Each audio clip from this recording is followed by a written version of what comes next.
личности такого масштаба в наше время, они вообще не часто встречаются в принципе в истории.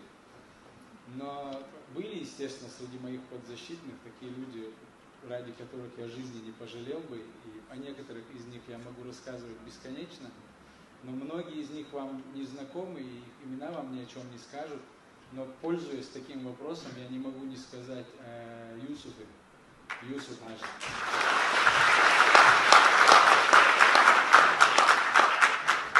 Это человек, о котором я и сейчас не могу говорить равнодушно и спокойно.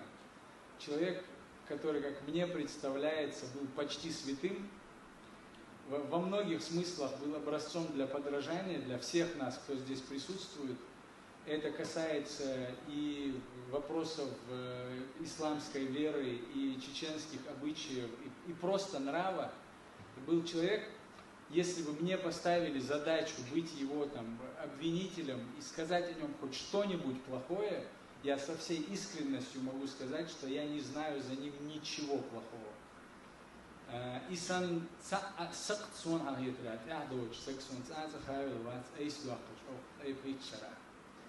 И я могу рассказать там про какие-то частные моменты его жизни, начиная с того, как он относился к своим обвинителям, и заканчивая тем, как он ушел из этой жизни, но это заняло бы слишком много времени.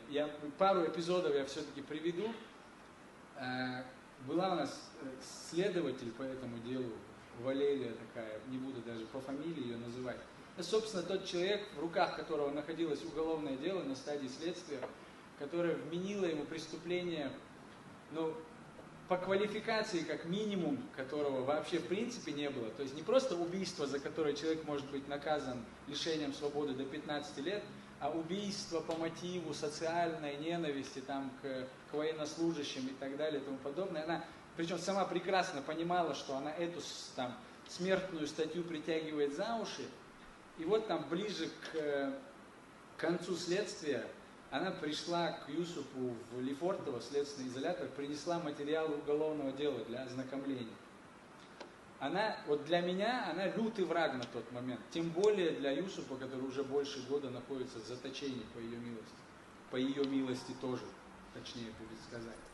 Она пришла с материалами уголовного дела, она принесла с собой 4 тома из нескольких десятков. И просьба ее заключалась в следующем. Вы, пожалуйста, подпишите, что вы ознакомились сразу с этими 4 томами. Я так никогда не делаю, если задача, конечно, не стоит. Я ей сказал, с какой радости мы должны вам удружить. 80, хорошо, в честь хорошей погоды, 90 листов мы вам подпишем, меньше половины тома, и гуляйте отсюда. Она плачет, прям сидит в следственном кабинете в Лефортово и плачет. Я, зная, какое сердце в груди у Юсупа, сразу посмотрел на него, он проникся почти состраданием и говорит, что с вами?